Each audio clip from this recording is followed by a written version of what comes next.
150 and more, if we bowled well on that wicket, then we're going to give ourselves a very good chance of winning that Test match. Look, unfortunately, things just didn't go exactly right with the ball.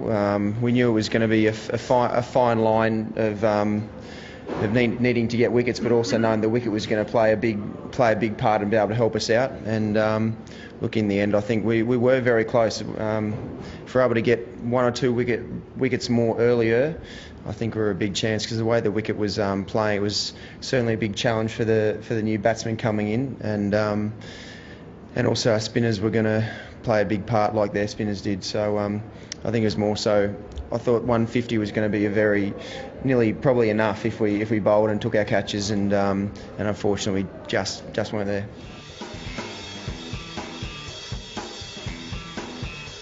It's been a big learning curve for everyone, I think. To be able to see, I suppose, the way the wicket played in this game as well, was certainly a huge challenge against their high quality spinners, and they struggled, and even they struggled at times with our quality spinners as well. So I think the biggest, we've all learned a hell of a lot out of this series. We certainly need to continue to improve and improve very quickly, but we also know that how our games have evolved and improved. We haven't exactly seen it out in the middle.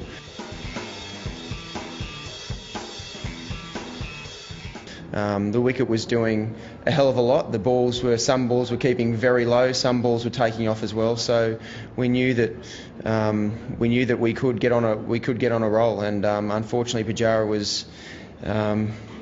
didn't really give us that chance to be able to get on a big roll. And he's batted very impressive. This is the first time throughout this whole series that I've really seen him firsthand, and he's been unbelievably impressive through the whole series. He's certainly got his game very much in check. Got great concentration for long periods of time, and he certainly was one of the most impressive guys for the Indian team. That was a big thorn in our side throughout the whole series.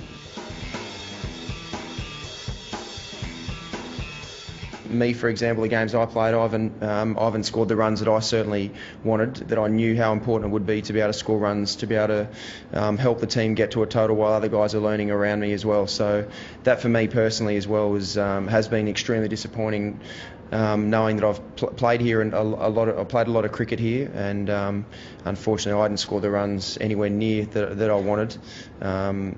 Especially when the team is learning in these conditions as well. They are very foreign, just about as far as we'll ever get anywhere around the world, just about. So it's been a big learning curve. Look, one thing I have realised, even in the first couple of Test matches, was how much I do miss bowling, and it has been a plan over the last 2 or 3 months, is just to be able to get my body to a position where I can get back into bowling again, and hopefully hold together for the cricket that we have coming up. Well, there's no doubt, coming here as a specialist batsman, it has not worked out anywhere near how I wanted it to.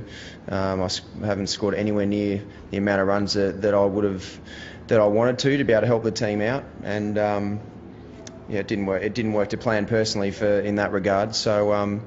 But in the end, I am an all-rounder. I do love being an all-rounder. At times it's been very hard not to bowl, knowing what I could hopefully contribute to the game, and I suppose it also keeps me involved in the game, no matter what's going on. I know that not always going to be able to score runs. You're not always going to take wickets, but if I'm an all-rounder, I've got more chance to be able to contribute to the team's performance and success. So.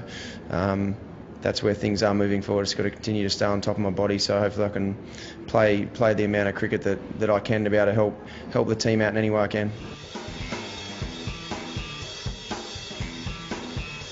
Yeah, look, I knew that. Well, the way the wicket was the spin was certainly, there was a lot more inconsistent pace and bounce in the wicket for the spinners, more so than the quicks. I know that one of our things that we haven't done exactly right anyway, or more so the way the Indians have taken on at the new ball, they've always got away to very quick starts when our quicks have bowled, and it was my thought that just to change it up a little bit, have the two spinners on, knowing that there was a lot going on the wicket when the spinners were bowling especially. There was a lot of very inconsistent bounce and turn, and I thought that was our best way of being able to try and get a few early breakthroughs. We got one early breakthrough, but unfortunately we just weren't able to really crack it open, and Pujara and Kohli batted very nicely. Always felt throughout that whole partnership there were a chance of being able to really crack it open. There was plenty of stuff going on, and unfortunately it just didn't exactly fall our way, but that was my thinking behind it. There is no doubt that these conditions, if you saw what was going on the wicket, were very different and very challenging, even for one of the greatest players to ever play the game. Sachin Tendulkar struggled out there as well with the spin and the inconsistent spin and bounce. So I think that probably gives a few of us batsmen also a little bit of encouragement that even one of the greats of the game struggled on that wicket.